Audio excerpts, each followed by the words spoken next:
기간이 긴 임대일 뿐이다. 부자가 될 수 없는 사람이 가장 좋아하는 것은 무엇일까? 그들이 가장 좋아하는 것은 소유이다.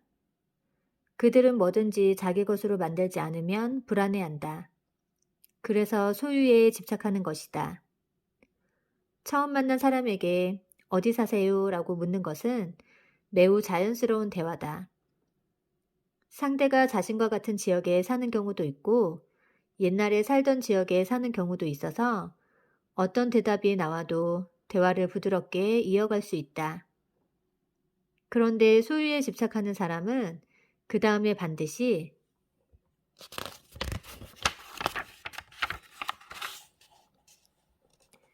이렇게 묻는다.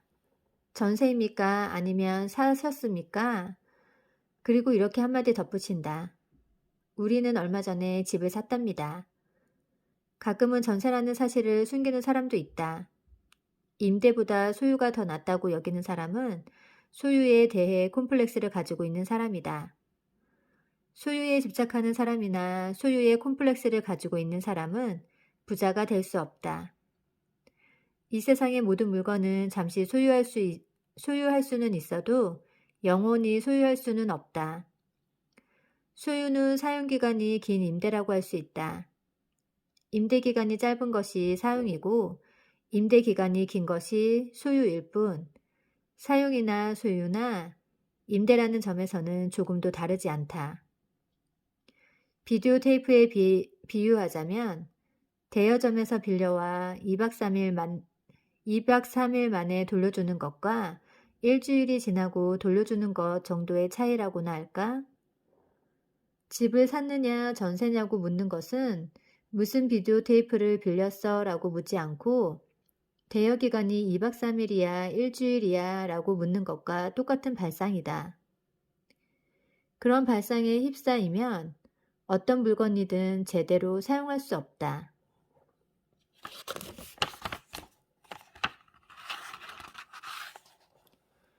냉정하게 따져보면 임대기간이 짧은 사용 쪽이 훨씬 더 저렴하지 않을까? 그런데 임대기간이 조금 긴 것을 소유로 착각하는 바람에 쓸데없이 돈을 많이 낭비하는 것이다. 부자가 되는 비결 7. 소유에 집착하지 마라. 계속 할 수 있는 일을 선택하라. 돈을 많이 벌기 위해서는 어떤 일을 해야 할까? 가장 좋은 방법은 이익이 작아도 오랫동안 계속할 수 있는 일을 하는 것이다. 오랫동안 계속할 수 있는 일은 대부분 이익이 작다. 많은 사람들이 이익이 크면서 오랫동안 계속할 수 있는 일을 찾고 있지만 이 세상에 그런 일은 없다. 이익이 큰 일은 대부분 한 번으로 끝나는 이른바 치고 빠지는 식의 일이다. 그리고 한 번에 큰 이익을 올리고 싶어 하는 사람은 오랫동안 계속하는 일에는 별로 관심이 없다.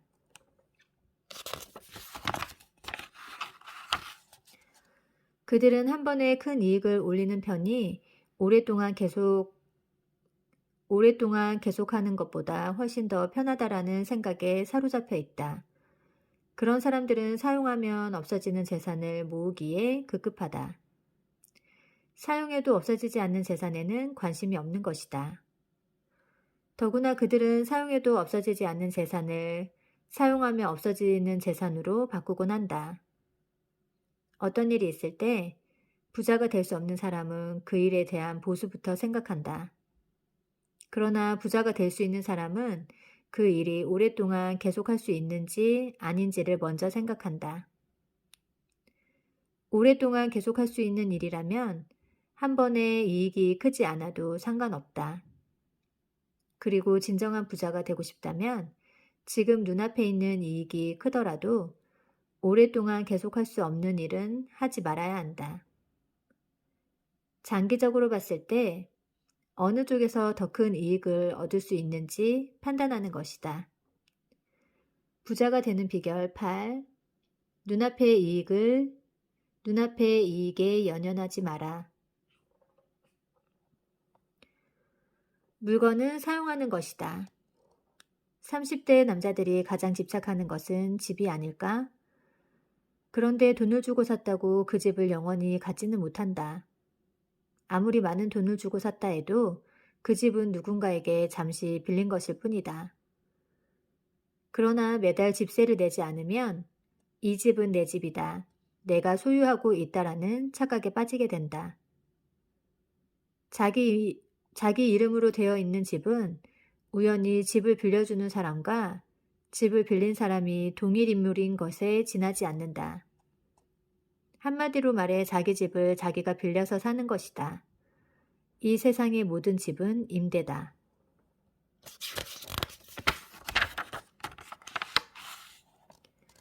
그런데 왜 세상에는 집에 집착하는 사람이 그렇게 많을까?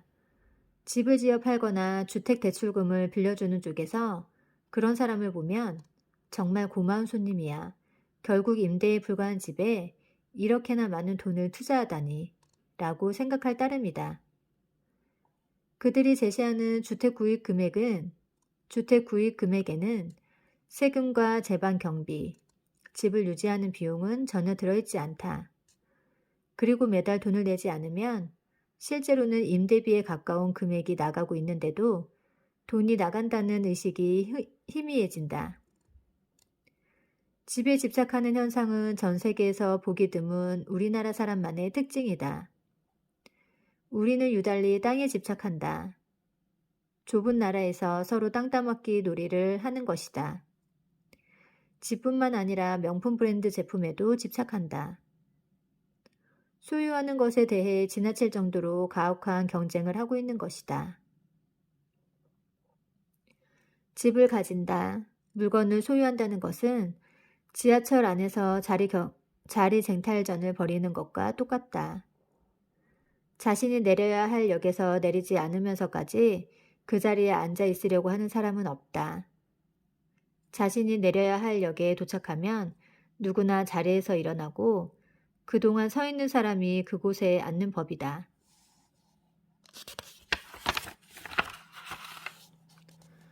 지하철 안에서 자리를 차지하기 위해 돌진하는 사람을 보면 왜 저렇게까지 악착같이 살까라고 가엾게 여기곤 한다. 그러나 자리쟁탈전을 벌이고 있는 당사자는 다른 사람들의 안타까운 시선을 눈치채지 못한다. 집에 대해서도 이와 똑같은 말을 할 수 있다. 지하철 안에 자리쟁탈전이 꼴불견인 것은 알면서 집 쟁탈전이 꼴불견이라는 사실은 왜 깨닫지 못할까? 소유에 집착하기 시작하면 물건을 버릴 수 없게 된다. 물건을 사용한다는 발상이 어딘가로 사라져버리는 것이다. 명품을 갖고 싶어하는 사람들 중에는 시즌이 끝날 무렵에 박앤세일을 이용하는 경우가 많다. 그러면 50%나 저렴하기 때문에 같은 가격에 두 배의 물건을 가질 수 있다. 그러나 그 순간 그것은 이미 사용할 수 없는 물건으로 전락하게 된다. 이미 사용할 수 있는 계절이 지났기 때문이다. 사용할 수 없는 물건은 아무리 많이 가지고 있어도 소유라는 이름을 붙일 수 없다. 물건은 가장 적절한 시기에 사용해야 그 가치를 발휘하게 되지 않을까? 물건을 아무리 많이 가지고 있어도 적절한 시기에 사용하지 못하면 공간만 빼앗길 뿐이다. 물건에서 얻어야 하는 것은 사용하는 데에 따른 만족감이지 소유하고 있다는 착각이 아니다. 인생을 풍요롭게 사는 사람은 많은 물건을 가지고 있는 사람이 아니라 남에게 빌린 물건이라도 멋지게 사용하는 사람이 아닐까? 부자가 되는 비결 9. 물건을 가치 있게 사용하라.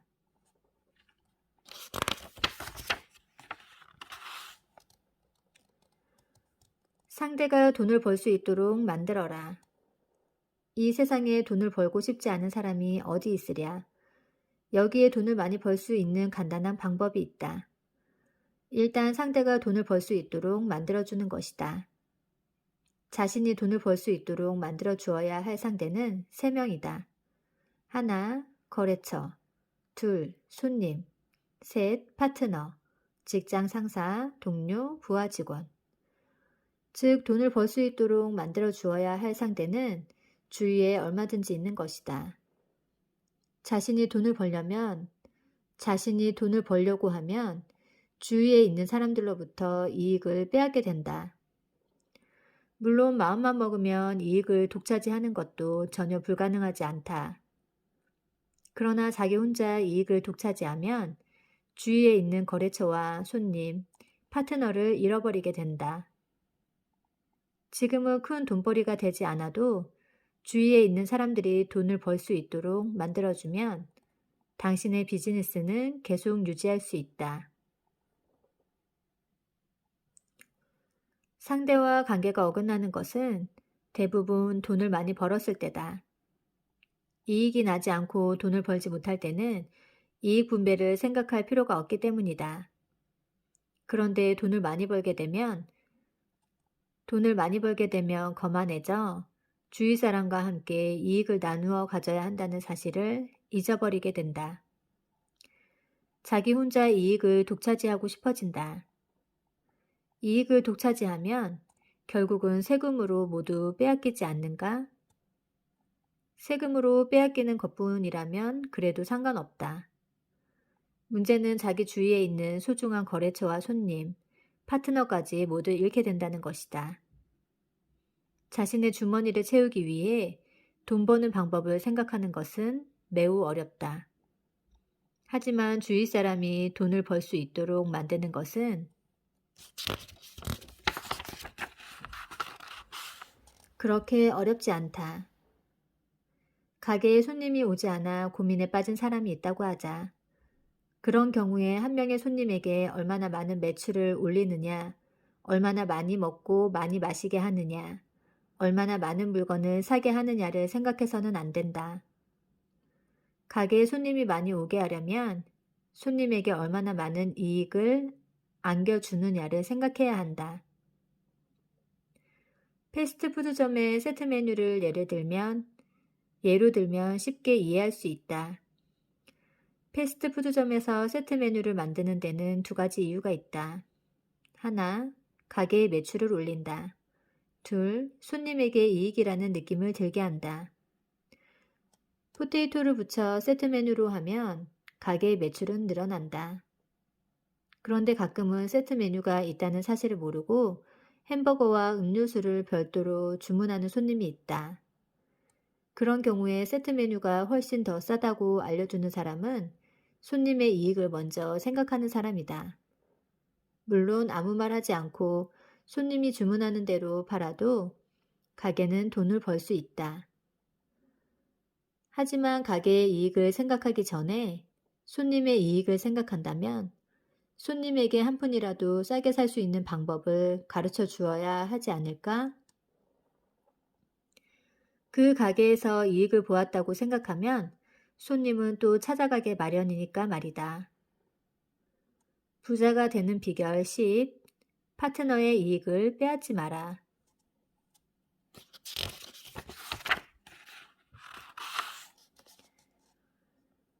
개업 첫날부터 이익을 올려라. 요즘 신문이나 텔레비전을 보면 창업에 관한 광고가 유달리 눈에 띈다.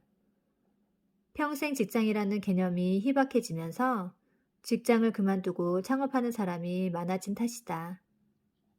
그런데 셀러리맨 생활을 그만두고 창업을 하는 사람 중에 반드시 실패하는 패턴이 있다. 첫 달에 이익을 내지 못하는 것을 안이하게 생각하는 사람이다. 처음부터 조바심 낼 필요는 없어. 가게 문을 연 지 얼마 되지 않았으니까.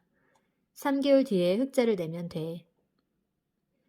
이렇게 안이한 생각으로는 창업 전쟁에서 살아남을 수 없다. 창업 관련 방송이 늘어나면서 얼마 전에는 창업자와 투자자를 연결해주는 머니의 호랑이라는 프로그램이 생겼다. 그곳에서 투자자들이 가장 중요하게 생각하는 것은 개점 첫날의 매출이 얼마인가다. 그렇게 해야 프로그램이 재밌기 때문이 아니다. 개점 첫날부터 이익을 낼 수 있느냐 없느냐에 따라 그 가게가 성공하느냐 실패하느냐가 달려있기 때문이다. 개점한 지 얼마 되지도 않았는데 어떻게 이익이 나온단 말인가? 아직 홍보가 제대로 되지 않아 사람들이 잘 모르는데.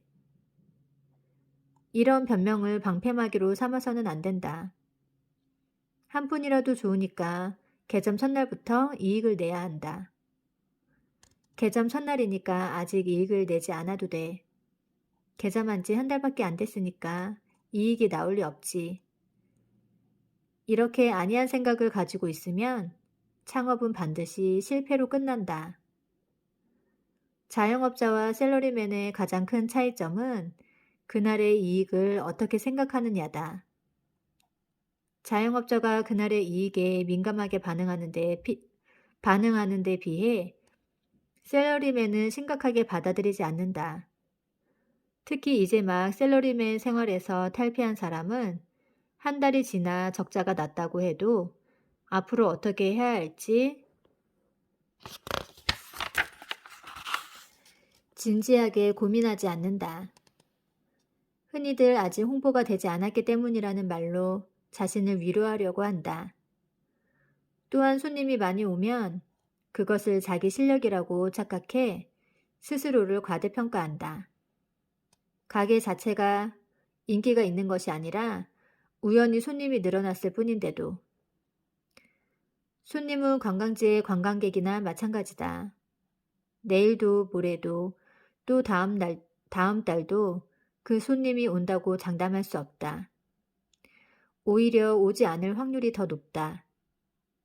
개중에는 크게 이익을 올리거나 크게 돈을 벌지 않아도 된다고 여기는 사람이 있다. 그러나 장사를 시작한 이상 적자를 보아도 된다고 여기는 사람은 아무도 없다. 애초에 적자를 보아도 된다고 여기는 사람은 장사를 해서는 안 된다. 그런 사람은 부자도 될 수 없고 인생에서 성공할 수도 없다.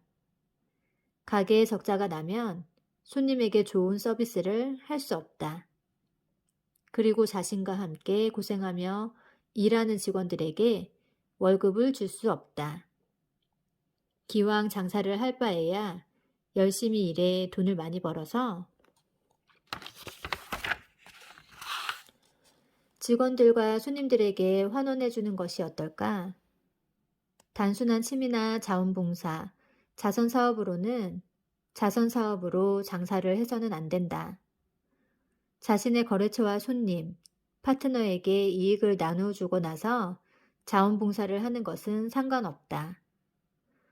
그러나 직원들에게 월급도 주지 못하는 상태에서 자원봉사를 할 수는 없지 않을까? 부자가 되는 비결 11. 변명을 방패막이로 삼지 마라.